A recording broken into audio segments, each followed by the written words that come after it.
we've got Mr. Dwayne Bohac here, who's, this is the second time he's come to meet with me. I appreciate it. He's going to tell you a little bit about himself, so I'm not going to do that. But one of the things I wanted him to come and talk to you about has been the low-income housing. One thing we're very thankful is that you've been very supportive of the low-income housing and helping us kind of reject what's been going on unless we find that there's something that really makes sense. And the last projects that was presented didn't make sense. And there were a lot of people to thank for that, but as well from your side, I think that the first time I met with you, I wasn't really sure how I could use your help. And this was an opportunity to understand how we can use your help. So I know a lot of the residents are here because they're thankful as well, but I'm going to let them talk to you.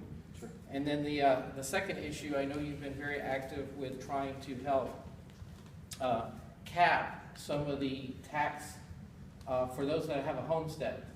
There's a 10% increase that they're capable of levying on us, and capping that to more to be a 5%. And been working on exemptions and things to help our taxes to be a lot lower.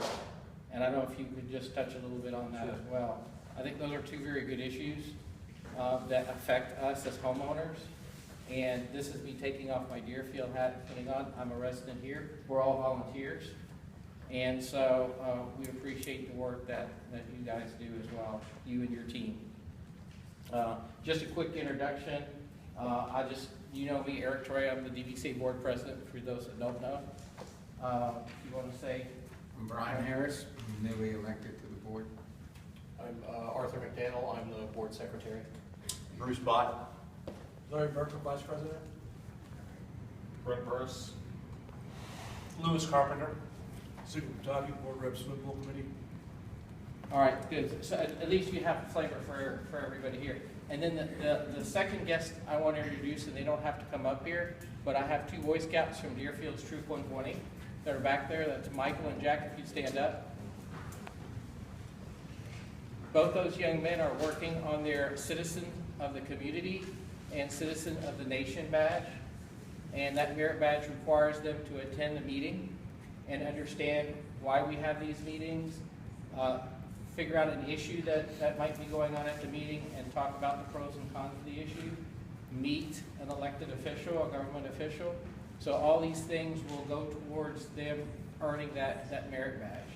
So they were invited here as well to listen to what you have to say, to also listen to what this board has to say, and look at the interaction that we're having here with the residents of the community, being able to be heard, and both for you and as we do on a monthly basis. So, Dwayne, if you want to come up here and just take my spot and tell a little bit about yourself and address those two issues. I'll do it, Eric. Thank you very much for having me. I did meet the two scouts. I went to them first when I got here. Okay. I have three boys and a girl. One of them has already attained the rank of Eagle Scout, and then one of them is working on his Eagle Scout. The other one's just getting started in scouting. So I really believe in scouting. I think it puts the right stuff into boys. In fact, I've said before, I probably personally have participated over 100 Eagle Scout presentations in my career, and I usually say the same thing every time.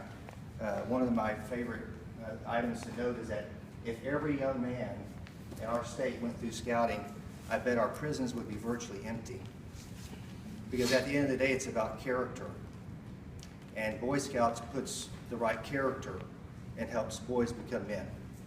And so thank you, Scout Leader, for pouring your time, talent, and treasure into these boys. So, my name is Dwayne Bohac, and I represent you all in the Texas House of Representatives. There's 150 of us members. I represent the 138th piece of the pie, District 138. It roughly begins at Post Oak and I-10 or Silver and I-10 right by the movie theater, so drop just a little red pin there, and then go west down I-10, and then drop a pin at Greenhouse, just a little bit west of here if I'm not turned around, and then roughly go north all the way up to 529 or West Little York. So it's roughly New Spring Branch, Bear Creek, Katy, and then Cypress. I was born and raised in this area. My parents still live here. I live here. I live at Campbell and I-10 on the north side of I-10. My brother lives in Harstone, and my sister lives in Copperfield. So I'm invested in the area and plan on staying here, of course. And I love this community. What does the legislature do? I frequently get asked that. I'll tell you what the legislature does. It does really 4 big things. It educates. It's like a 4-legged table. Educates, it medicates, it takes care of the indigent. It incarcerates, it puts criminals in jail, and it transportates. And I made that up because I'm a Hattie, and I can take liberties.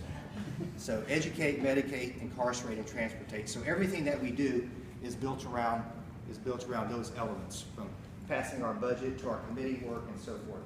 I do serve on 2 committees. I serve on the Public Education Committee, and I serve on the Ways and Means Committee. And Ways and Means Committee is the tax writing, or not tax writing, the way I look at it, committee, and I serve on the Public Education Committee, and that's pre-K through 12. And the legislature did some big things this session. We passed a very conservative budget. It was about $209 billion.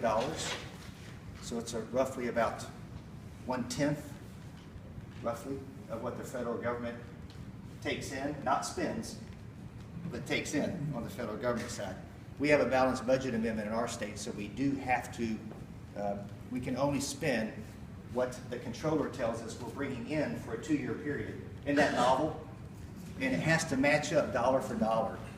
And that's why Texas, relatively speaking, is in really good shape. We have a low regulatory framework and we have a low tax framework, basically speaking. As you can tell by lots of people who want to move here, that's driving up our real estate prices and certainly putting a strain on our school system, putting a strain on our transportation, and putting a strain on our health care. There are 4 things that state government takes care of. And we put most of our money into border security, transportation, and public education. That's where most of the money went, and tax relief. So those were probably the big 4. Tax relief, border security, public education, and transportation. And the budget reflects those priorities. And with regard to border security, that's an issue that's very important to me and probably important to most of the people in this room. We spent $800 million, which is roughly about a $500 million increase over the last 2-year budget. Because y'all see the issue that we have with the federal government not doing its job. So therefore, we have to do their job. Because it's putting an unbelievable strain on our public education system and our public health system. And of course, all the other areas of government. So anyway, I am for a door on the country. Okay? I'm for legal immigration. But just like a house, you get to determine who comes in. It's just like a country. It's loving for you to determine who comes into your house. It's not unloving just to leave the front doors. It's unloving to leave the front doors open. It's loving right for parents to decide and authorities to decide who comes in the house and who doesn't come in the house, because you got to look at resources and all these other things. Would you agree with that? Yes. You got to have a door.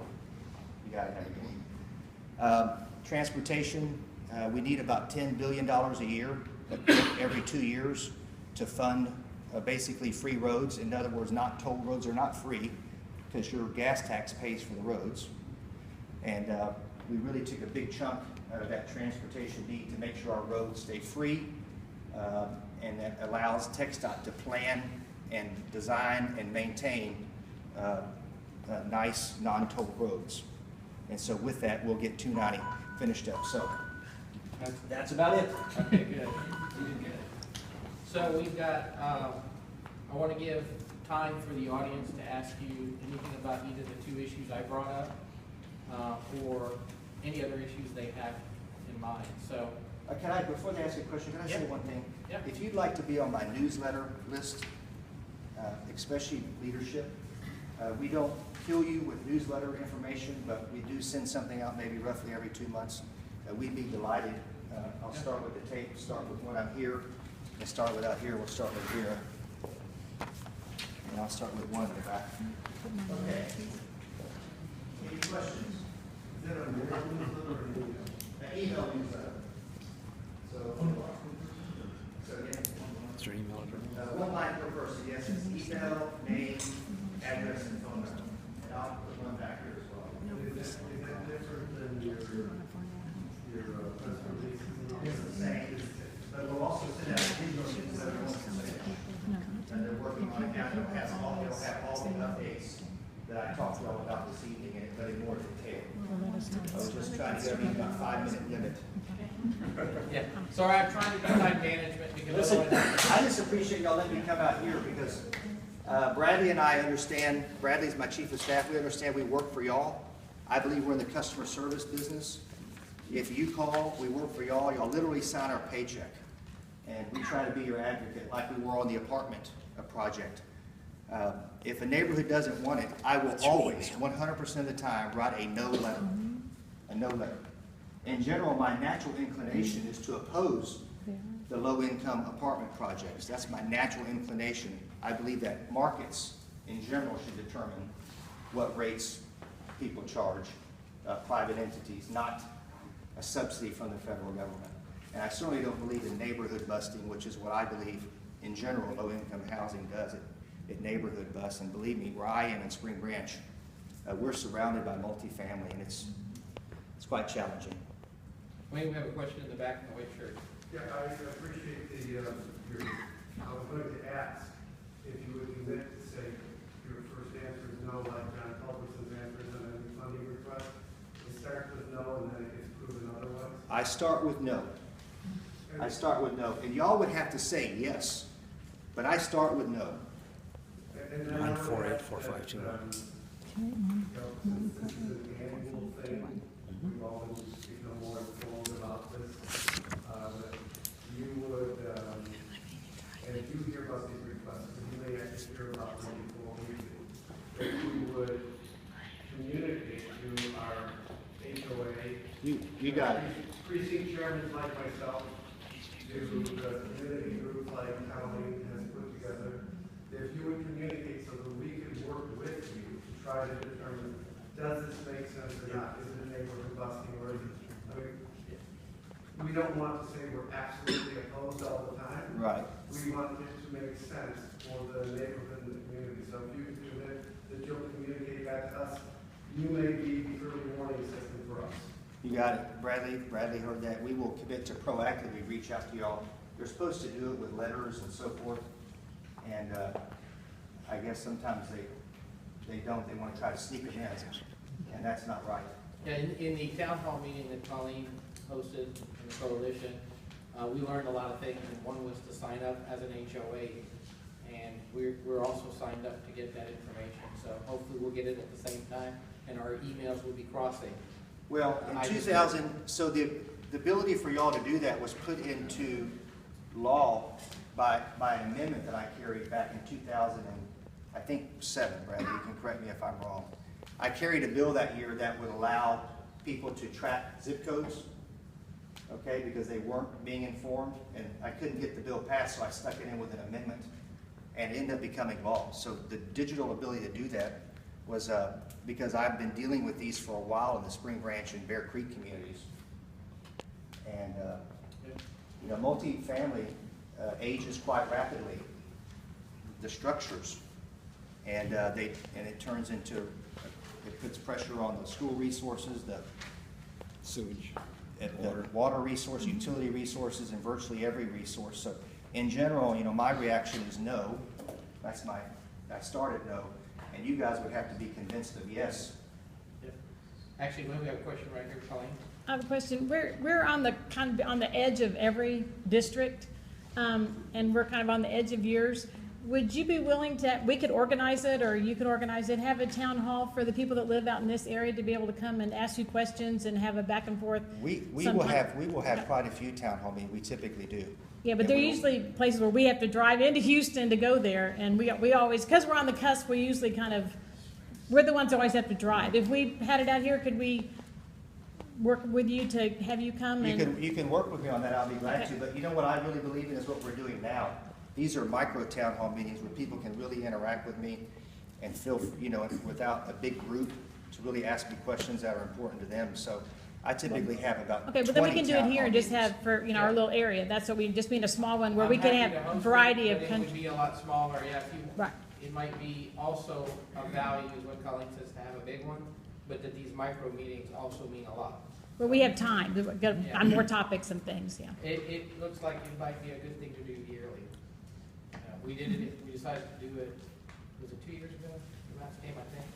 So, we may do it more frequently. And maybe we could have a combo one with Paul and myself and maybe Michael, and really maximize people's time and effort. All right, so how about questions from the audience? Yeah, go ahead. Yes, sir. Dwayne, looking ahead to the next session. Back in 2012, the federal government came to Texas with a big bag of money and lots of strings attached and said, here's a bunch of money, Texas. All you have to do is drop TEEX and adopt Common Core. And Governor Perry told them where to stuff the money, and you guys backed him up, and we were all proud. Looking to the next session, this whole process of low-income housing has a lot of parallels. The federal government comes to Texas and says, here's a bag full of tax credits, Texas, and you can give them out to banks and developers who do multifamily low-income housing as long as they follow our rules. And you go down their rules, and basically the rules boil down to this. We want to move a bunch of low-income Democrat voters into traditionally conservative Republican precincts and start changing the balance. What's the chance that if we volunteer, I'll volunteer, to do the research and do the drafting and to get your support in the House and Senate, would you at least think about, you don't got to answer tonight, would you think about sponsoring a bill to get Texas out of this FUBAR system? Absolutely. That's a no-brainer. All right, we'll do it. I have sponsored a lot of legislation, especially in the beginning of when I had such an awful time in Spring Branch dealing with these things. And now they're coming out to less mature areas, in other words, newer areas, because the urban areas have all said, or the urban areas have said, no, we don't want any more. Because it locks up that piece of land, by the way, for like 20, 30, and 40 years. That means it can't be redeveloped. And those apartments, because they get lived in so hard, outlive their structural lifespan in no time. And because the developer doesn't come back in and pour more money into it because it's a cash cow, what they do is they end up shifting their cost to the surrounding community. So they shift their lack of maintaining and elevating and keeping it up to par, they shift it to the surrounding community, and that's not right. That's not right. When you're living in an urban area like this, everybody has to be a good neighbor, which is why you have an HOA, because one person's house can affect the value of another person's house, can affect the value of another person's house, and we have to all live practicing the golden rule, which is, doing unto others the way you would have them do unto you. So you're in. I'm in. Awesome. Thank you, sir. You're welcome. My pleasure. I'll even name it after you. Sure, right. We can put that in the subject line. Name it after Eric. We'll do that. For volunteers, go ahead, Maria. I'd like to ask when we had that, when there was that big town hall meeting, was it in March? We had so many people there, it was packed. Greenhouse.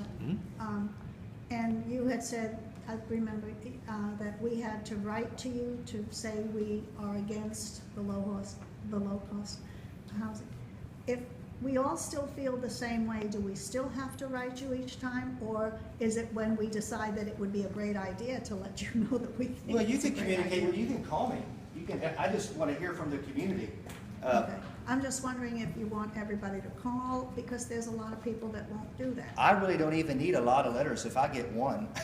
Oh, Letter okay. of opposition. Okay. My community has spoken, We're still getting letters on these, literally, still getting them. Yeah. The information is still trickling down. People are like, oh my gosh, we can't do this. Listen, Everybody relax. There is a tool out there called Nextdoor, and Colleen posted a topic back when this was an issue, and to this day, there's still people that are responding. What? There's two? And I almost want to start a new thread because, okay, that's past. We want to get to the future here, but we hear very closely. So, I'll commit to you as I hear from the residents that I'll give you a call, and I've got your information, and we'll be happy to set up another meeting like this, and you can hear from others. Please do. I have a a top 10 list of the bills that we passed that because of time I couldn't even go into, but I'd be delighted to talk about that and any other things that are on y'all's mind. I just appreciate y'all letting me interrupt your meeting tonight. Do we have any final questions? Yeah, Mike? I'd like to know, Go. you live across an Amesbury Park. I didn't know anything about this. I don't know about this low-income housing, and I don't know why I didn't know about it. Sorry. I didn't know it. Is there a location that's been discussed, and then what is the status right now? Well, there's a website. Usually the civic clubs will push the communication through, so I would encourage you to join the email distribution list. Colleen started a website, and Kate Smith, similar to, y'all may know Kate Smith. So there, you can join that. What you want to, Vera, you want to? It's the West Houston Communities Coalition. West Houston Communities Coalition. So just Google that and put your name on there. But if you want to see one going up, just go down Queenston. Before you hit Little York, across the street from that school, that's one going up now. Are you sure? Absolutely, It is. absolutely. I passed by there today and I saw the sign and it said Camden, Mhm. and I thought that was the nice Camden apartments. I'm not going to name it Slumville. Okay. I'm going to give it a nice name. I don't know anything about that one. Barker Cypress, the school. She's asking, is there a school that they're building? They're building something up there, and someone said to me it was a school for poor children. That would be, we're Katy ISD out here. That is. No, this is Cy-Fair. This is Cy-Fair. Yeah, Cy-Fair. Where's the? Is it Clay Road's the line. Clay Road is the line. Yeah, it gets tricky out here. Yeah. Is that correct? It gets very tricky. Barker, sometimes. Cypress, and what? That would be a Cypher ISD. That would be a good question to do. Oh, it's a private school. Oh, I don't know anything about it. Barker, Cypress, and what? And where? But Cypher and Katy, usually they're building schools in areas that are just now becoming dense. You know, not areas that are already dense, typically. Okay, one more question? Yeah, just final question. One final one. Yeah, Mike? About 3 years ago, the legislature passed laws to protect homeowners from HOAs. And it put in rules which were well-founded because some were abusive.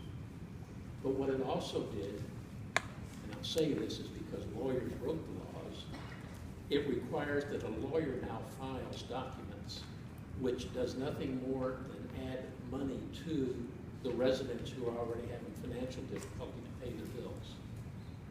And it would seem like the legislature should look at things that if they're going to add costs, they're not a benefit.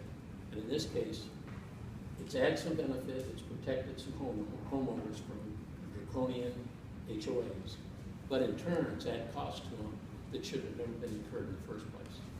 And, you know, at what point does the legislature sit back and look at it from a realistic standpoint, not from a utopian standpoint? Well, that's a good point. You know, we didn't really tackle any HOA legislation this session. No, it was about 3 years ago. We wanted to see, sometimes there's unintended consequences to bills. This might have been one of those unintended consequences that we need to Look at. needs to look at, so I appreciate you making me aware of that. I have a card if you want to send me an email. Well, listen, Mike is in charge of our finance, so it's also self-motivated. I mean, he's Well, I'm always. trying to protect the residents from Yeah. not adding anything more to their bills than what they already owe if they're already Yeah. having difficulties.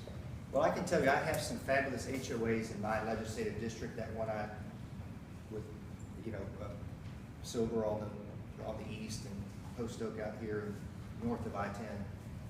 This being a gold standard one, Thank you. like a Hearthstone and Twin Lakes, and y'all are definitely gold standard. And I know your residents appreciate the fact that y'all are looking after protecting everybody's economic investment, because a house is typically the most expensive asset a person will ever buy outside of a car. And so HOAs, like Deerfield, do a very important job to ensure that everybody's interests are protected and no one's cost shifting their house to someone else's house, you know, their lack of repair and so forth, or odd cover. Well, join me in thanking Dwayne for coming out here. Thank you.